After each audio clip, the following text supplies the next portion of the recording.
Are you having problems with your Facebook Messenger search conversation not working? Well, then you have come to the perfect video, because in this video I'm going to show you step by step exactly how I was able to fix this myself. So I had this problem before as well, and I'm going to show you exactly how I was able to fix this, because I actually tried like a lot of stuff, and this one thing seems to have actually solved this for me. So what I did was that I closed my Messenger app, and then we're going to find the App Store if you have an iPhone, or Google Play Store if you have an iPhone. So I'm just going to find my App Store right here, just a second.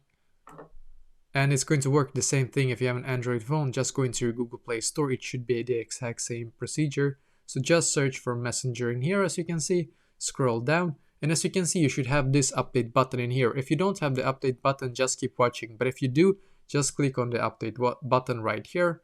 I'm just going to show you from my side. So basically, you need to update your Messenger app to the latest version to be able to actually fix this problem for some reason. Because when I did this before, I updated it to my latest version, then it just fixed the problem for me. So I hope that this will also fix this for you. If it just says like open for you, if it doesn't say update, well then unfortunately it might be something weird right now with your Facebook Messenger app. Maybe you can try to restart your mobile and see if that can actually fix the problem, or you can just wait like a couple of minutes or a couple of hours and then try again. Maybe it's just a bug on the app just right now when you're trying, basically. But yeah, this is exactly how I was able to fix this problem, basically.